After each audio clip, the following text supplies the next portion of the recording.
Hello, everyone. Welcome to day number 5 of the American Cup 2022.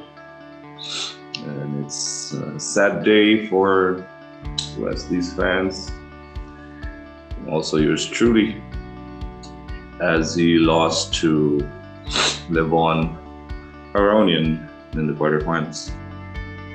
All right, let's check it out. Wesley was white. He started with d4. Levon went for knight f6, c4, e6. Knight c3, bishop b4. Okay, very famous right now in elite chess. This name is so Indian.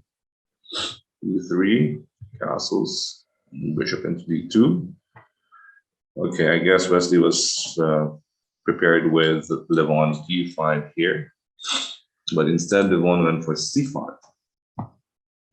a3 takes control of the e4 square, hitting the bishop on c3. Knight e2 protects the bishop so as not to double the pawns on c3 and c4. b6, d5, d6, all right, rook c1. I'm not too sure about rook c1. I guess f3 should be fine for white, yeah. Not wasting any time with the development. And let's say knight takes e3, forcing the exchange, e5 and e4. If let's say you go f5 takes, and bishop d3. And here white has no weakness, position is solid. Okay, if let's say you want to go for queen h4, it's just g3. Yeah. Queen h3, not allowing white to castle on king side, but just takes on f5, rook takes f5, and it's queen e2. And white is just fine. You can also castle queen side here. But we look c1, it gives black more activity here, starting with e5. Now you have to drive away the knight, but the knight is ready to capture on c3, takes, and then f5. You don't have the control of the two squares. It's black controlling it. After bishop to d3, now e4. Not too sure about bishop d3 as well. Bishop c2, knight d7. Black has space with that pawn on e4. Castles and now knight e5, centralized knight. b4, okay, rook into f6. f4 takes. Nice tactical move here by Levon. Positional sacrifice on f4. Knight h5. It was a clearance for the bishop on h3. Right? White's king is quite vulnerable with this semi-open file. Right, bishop into h3, e takes f4. Now, for example, here if white captures the rook in f6, this queen takes f6, and knight can go knight takes f3 with queen takes c3 coming up. So there's a discovered attack on f3 here. If you go knight takes f4, if you go e takes f4, black can go knight g6. We still have the threat on f1. We have a threat on c3, and also knight takes f4 is coming. This king is not so safe here. If you go, let's say, queen d2, black will just ignore the rook on f1 and probably just go for knight takes f4, if let's say rook f2, rook e8 here. Positionally, it's just better for black. Okay, e takes f4, rook into h6, takes an e5. Okay, bishop takes f1, knight g3, bishop h3. Okay, giving some hope with this last pawn on e6, but nothing much. Again, it's the white king. A good bishop on h3. Queen g4. The pawn went for activity. Takes on c5. Takes on c5. Queen e1. Now the threat would be bishop into a4 and then e7. Black has to be careful. Rook f8. F4. I think this is the decisive mistake of the game. F4. The F3 pawn actually is holding white's position. Wesley should not push this pawn. You could just probably just go for rook e3 and threatening e7 here, forcing the king to move back to e7 and just put the bishop on e4. Try to solidify the position. Okay, you're still exchange up with the rook to b8, cover the b2 square with the queen. The bishop's covering b1. Just wait, wait and see. You can push this pawn a4, a5, a6. Because this pawn is actually very dangerous on e6. Black has to keep an eye on that pawn, especially the queen. Okay, with f4, it just gives black so much space to operate, especially with the rooks. So now it starts with queen h4, queen e2. Levon actually was very smart with this queen h4 move. If you capture an f4, it's not possible because white now has e7. If you go rook e8, then the bishop on a4, right? And white's plan works. Same goes with rook takes f4. You cannot leave this pawn, right? There's e7. Okay, nice queen h4.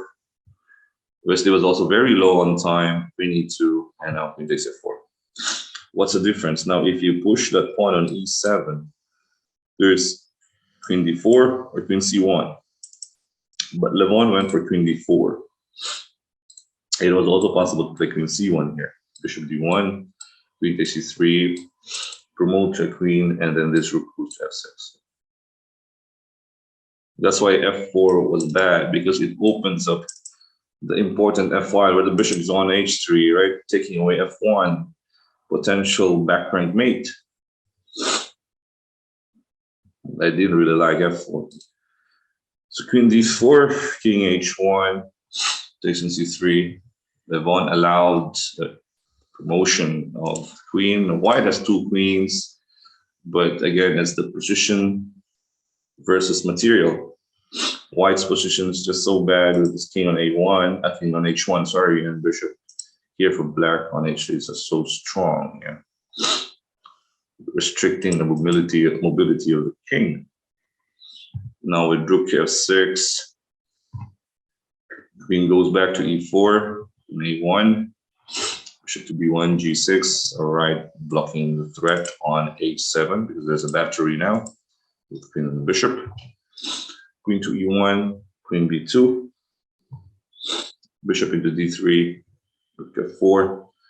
White, of course, is ahead in material, but then again, black is covering all the counterplays. The bishop is taking care of the e6 square, no checks. All right, queen is active on b2. The threat is also rook f2. Queen 4 e2, queen f6. Okay, the Alekhine done, 3 pieces. And Wesley was about to equalize here. Then the blunder, the final mistake of the game came to. It looks normal, moving away from that dangerous h1 square. But here, white could go for queen e7. That will still be, okay, it should be equal. Black can go back to b2. Let's go back to e2 right here.